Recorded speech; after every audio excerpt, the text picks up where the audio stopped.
안녕하세요. 반갑습니다. 사무자동화 산업기사 필기 2024년 첫 번째 회차의 두 번째 과목입니다. 저는 강의는 이제 과목별로 지금 풀고 있어요. 여러분들도 이제 과목별로 학습하시다가 시험 한 3일 또는 일주일 전부터는 전 과목을 같이 문제은행 CBT를 통해서 학습해 주시면은 빠르게 정리가 되지 않겠나 싶습니다. 문제를 같이 한번 풀어보겠습니다. 첫 번째, 전자문서 등 기록을 관리하는 기관 중에서 연구기록물 관리기관에 포함되지 않는 것은 그랬어요.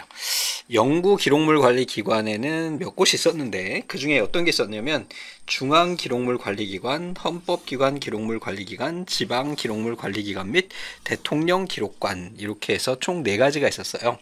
그래서 요 문제도 우리 1과목에서 한번 본 것 같은데요. 여기에 해당하지 않는 것은 그랬으니까 국립기록물관리기관 요건 없다. 요 대신에 뭐라고 이름을 이야기하냐면 바로 중앙기록물관리기관이라고 이 명칭을 한다. 이렇게 기억하시면 되겠습니다. 자, 됐고요. 문서 보존의 일반 원칙과 가장 관계가 없는 것은 했어요. 문서 보존이네요. 보존. 보관이 아니라 보존이에요. 그러니까 오랫동안 갖고 있겠다는 얘기죠. 보존할 문서는 가능한 줄인다. 당연하죠. 우리가 창고에 보관해야 되는데 창고 공간이 너무 좁으면 어떻게 다 보관할 수가 없잖아요. 규정에 따라 보존 문서의 정리 및 폐기를 주기적으로 한다. 필요 없는 것들은 빨리빨리 없애줘야 되겠죠. 문서 보존 규정을 제정하고 이를 준수한다. 당연한 내용이 되겠고요. 훼손돼서 활용이 불가능한 문서는 이것도 마찬가지로 그냥 폐기해줘야 됩니다. 이게 종종 출제되는 폭이네요. 네. 일반적인 비공개 기록물의 공개 원칙 기준으로 옳은 것은 그랬어요. 이거 이제 우리 앞에서 보셨었죠? 생산 연도 기준으로 30년이 지나면 자동으로 공개가 된다. 그래서 예전에 외계인이 실제로 존재한다. 이게 미국의 비밀 정보 기관에서 이게 불법 착륙한 우주선을 이렇게 하다가 외계인의 사체를 많이 봤다. 그러면서 사진 막 이렇게 올라오고 했었는데 그것에 대해서 보관 연도가 지난 거야. 그래서 그걸 공개를 했는데 결국은 다 구라다. 다 뻥이다. 그런 적이 없다. 이렇게 됐죠. 누군가가 이렇게 위조해가지고 또는 이제 뭐라고 하죠? 이렇게 좀 사진을 만들어가지고 공개한 거다라고 이야기를 했던 적이 있었습니다. 그것과 같이 이제 30년이 경과하면 그때 공개한다. 자, 요거는 공공기록물 관리에 관한 법률에 정의가 되어 있습니다.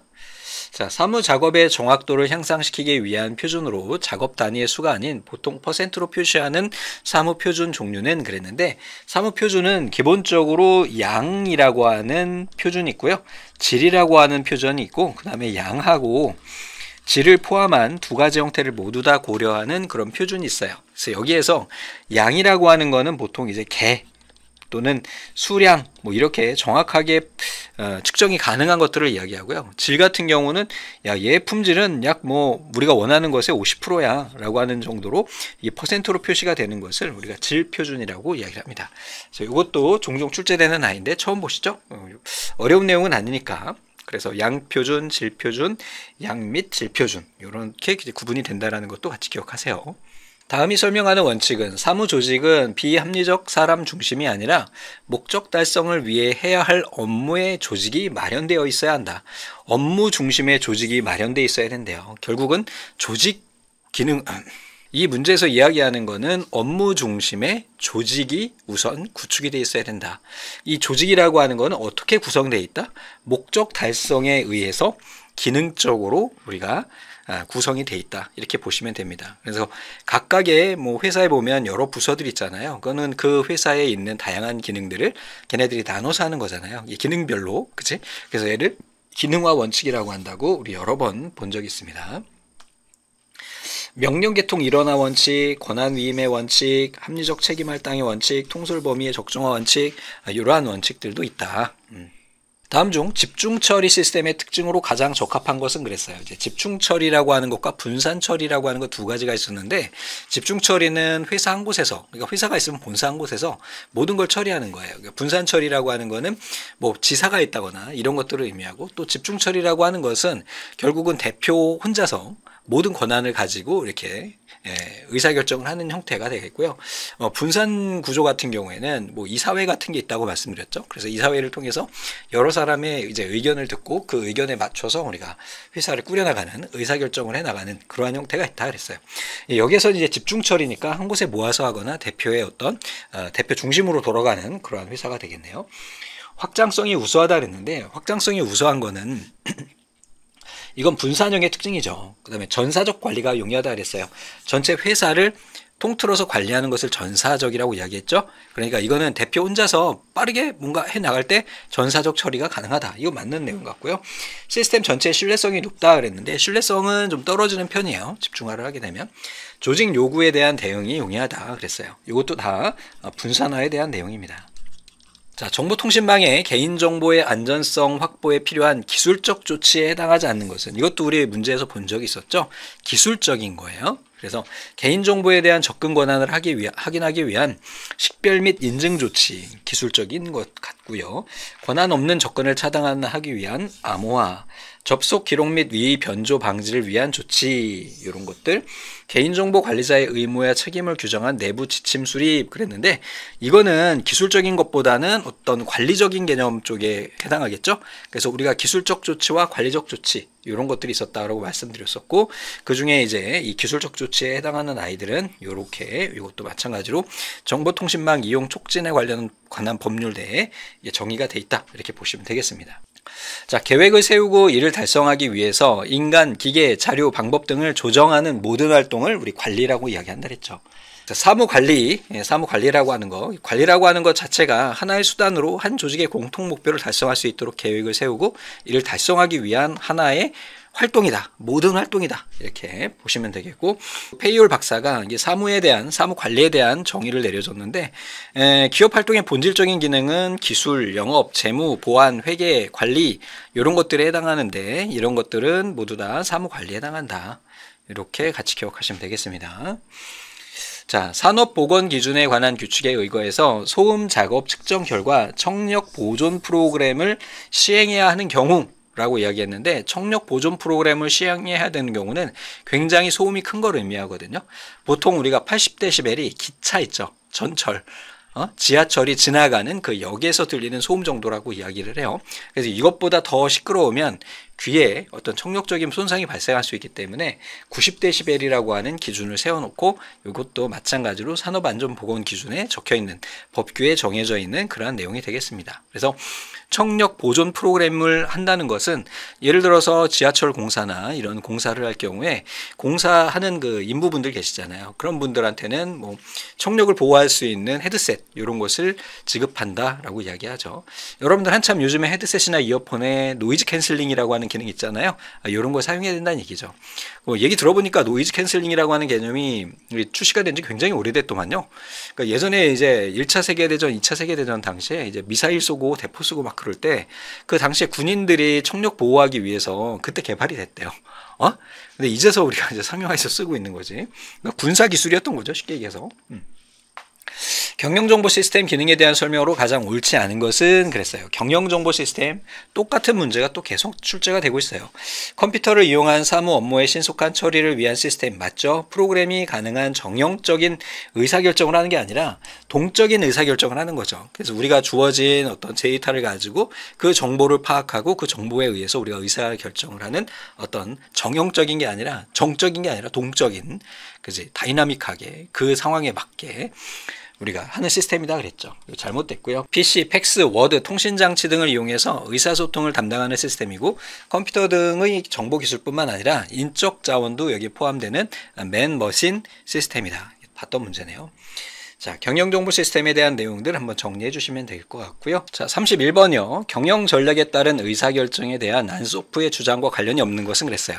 우리 안소프의 의사결정 분류가 세 가지가 있었죠. 뭐가 있었나요? 전략적인 거 있었죠. 전략적인 거. 두 번째는요, 관리적인 게 있었죠. 관리적으로 의사결정을 해야 된다. 또 업무적으로 의사결정을 해야 된다 라고 이야기를 했어요. 그래서 요거는 우리가 이제 앞에서 시험 문제 출제가 됐었고, 이번 문제는 뭐냐, 의사결정에는 상품의 시장 선택이 포함된다 그랬어요.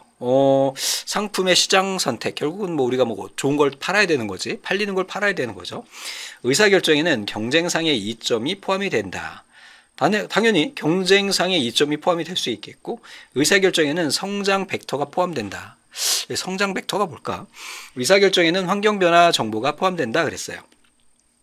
네, 약간 좀 이 문제가 난해하긴 하네요. 의사결정에는 환경 변화 정보가 포함된다가 우선 답이에요. 그래서 우리가 전략 개념을 구성하는 기준에는 어떤 게 있냐면 상품이나 시장을 분석하는 거, 그 다음에 성장 벡터, 경쟁상의 이점, 또는 시너지 이런 것들이 있고 환경 변화 정보에는 이게 포함되지 않는다. 이 정보는 의사결정에 대한 안소프의 주장과 관련이 멀다. 이렇게 기억해 주셔야 되겠습니다. 약간 좀 이해하기 어려운 문제이긴 해요. 왜냐하면 의사결정이라고 하는 건 환경 변화 정보가 같이 들어가서 가장 빠른 현장 상황을, 현재 시장 상황을 파악하고 그 다음에 결정을 내려야 되는 건데 안소프에서는 그게 포함이 되지 않는다. 이렇게 기억하시면 되겠네요.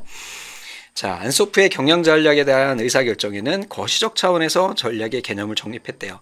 거시적이라고 하는 건 우리가 산에서 동네를 바라보는 그러한 형태를 의미하는 거죠.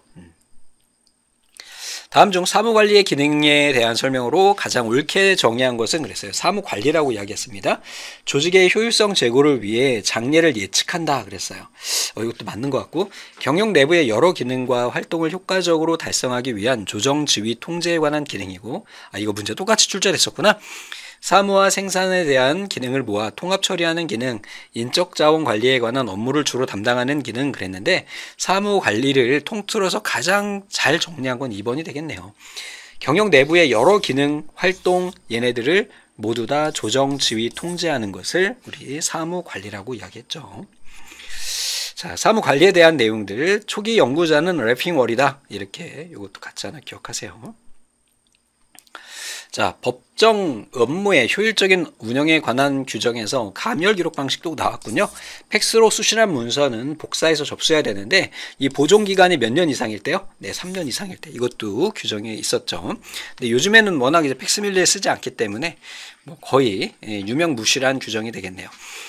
자, 다음에 사무 개선의 목표로 옳지 않은 것은 그랬어요. 사무 개선에는 용이성, 신속성, 다양성, 경제성 그랬는데 사무 개선이라고 하는 것에서는 단순성, 이게 필요하겠죠. 다양성이 아니죠. 그래서 이거 다양성이 잘못됐네요. 그러니까 사무를 개선하는 데 있어서 쉽게 쓸 수 있게 또는 빠르게 쓸 수 있게 또는 저렴하게 쓸 수 있게 해야 되는데 다양하게 쓸 수 있게 하면은 일이 복잡해지는 경우가 발생할 수 있다. 앞에서 봤던 문제고요. 다음 중 사무실 배치 원칙과 가장 거리가 먼 것은 그랬어요. 자, 대실주의는 사무실 배치에 있어서 가능한 독방을 늘린다. 이게 잘못됐네요. 대실주의라고 하는 거는 큰 방 하나에다가 모든 사원을 다 때려 넣는 것을 이야기한다 그랬죠. 사무의 성격이 유사한 부서는 가깝게 배치하고요. 내부 및 외부 민원 업무 등 대중과 관계가 많은 부서는 가급적 입구 근처 또는 아래층, 건물이 높다 그러면 너무 위층 말고 1층이 가장 좋다. 그래서 우리가 뭐 시청 같은 데 가면 민원실이 1층에 있는 이유가 그거에 해당하는 것이다. 장내 확장에 대해서 탄력성 있는 공간을 확보한다. 이것도 맞는 내용이 되겠죠. 자, 대사무실 주의는 너무 자주 출제되니까 따로 말씀드릴 건 없을 것 같고요. 자, 산업안전보건기준에 의거해서 적정 공기의 최저 산소 농도는 그랬는데 이것도 종종 출제되는데 이거 18%입니다. 18%. 이렇게 기억하시는 게 확실히 더 좋을 것 같아요. 적정 공기는 산소 농도는 18% 이렇게 기억하세요. 적절한 공기라 함은 농도의 범위가 산소 농도 범위가 18% 이상 그 다음에 탄산가스 농도가 1.5% 미만 그리고 이것도 같이 출제가 된 적이 있었어요. 황화수소의 농도가 10ppm 미만인 거예요. 그래서 이것도 종종 출제되는 아이인데 적정 공기에서 산소 농도는 18% 이상이어야 되고요.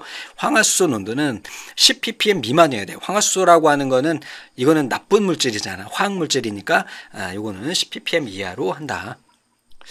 자, 듀이의 십진분류법에서 문학에 관련된 세 자리 코드는 그랬어요. 그래서 이 듀이하고 KDC 이렇게 두 가지 다 말씀을 드렸었는데 그 중에 우리가 코드를 외울 거는 KDC는 외우지 말고 DDC만 외우십시오. 이 코드가 나오는데 문제 출제된 걸 다 분석해 보면 KDC 코드를 물어본 거는 단 한 번도 없어요. DDC만 계속 물어봤어요. 그래서 문학에 관련된 부분은 800번입니다. 800번. 철학은요, 100번이요. 이렇게 두 가지만 기억하세요. 얘는 철학이요. 되셨죠? 나머지는 보지 마십시오. 사무 계획을 특성에 따라 분류할 때 계획의 수능 능력 이것도 출제가 됐군요. 수능 능력이라고 하는 거는 변화하는 어떤 환경에 따라 얘를 적용할 수 있느냐에 대한 거잖아요. 그래서 이걸 우리 뭐라 그랬어? 고정 계획과 신축 계획으로 나눈다. 이렇게 이야기를 했었죠. 이건 뭐 벌써 4번째인가 출제된 것 같은데요. 자, 정부에서 국가기관 등의 국가정보화 추진과 관련된 정책의 개발과 건강한 정보 문화 조성 및 정보 격차 해소를 위해서 설립한 기구는 그랬어요. 이거는 한국정보화진흥원입니다. 이거 뭐 따로 설명할 것도 없이 그냥 우리 국가정보화 추진 요거는 누가 한다? 한국정보화진흥원이에요. 나머지는 우리가 본 적이 없었죠. 이것도 또 똑같이 출제됐던 적이 있었던 것 같은데요. 제가 하루 쉬고 와가지고 강의를 하다 보니까 그저께 했던 게 기억이 안 나. 큰일 났어. 어떡하냐 진짜. 자, 다음 중 이거 티클러 시스템이죠. 우리 이거 한 달치 할 일을 이렇게 색인철에 넣어가지고 그날 업무를 배당하는 거고, 컴업 시스템이라고 하는 거는 자동 독촉이라고 말씀드렸죠. 사무관리의 관리 수단 체계는 그랬어요. 이거는 통제 수단이죠. 얘가 일을 제대로 해 나가고 있나, 땡땡이 안 치고 잘하고 있나를 볼 때 쓰는 것이 바로 사무통제다. 그래서 여기까지 해가지고 우리가 간단하게 나머지는 다 봤던 그림이잖아요. 계속 그지? 그래서 여기까지 해서 2024년 1회 2과목을 또 문제를 풀어봤습니다. 자, 또 문제은행 가셔가지고 틀린 문제 없이 반복하셔가지고 꼭 100점 맞으신 다음에 다음 회차로 진행해 주시면 될 것 같습니다. 고생하셨습니다.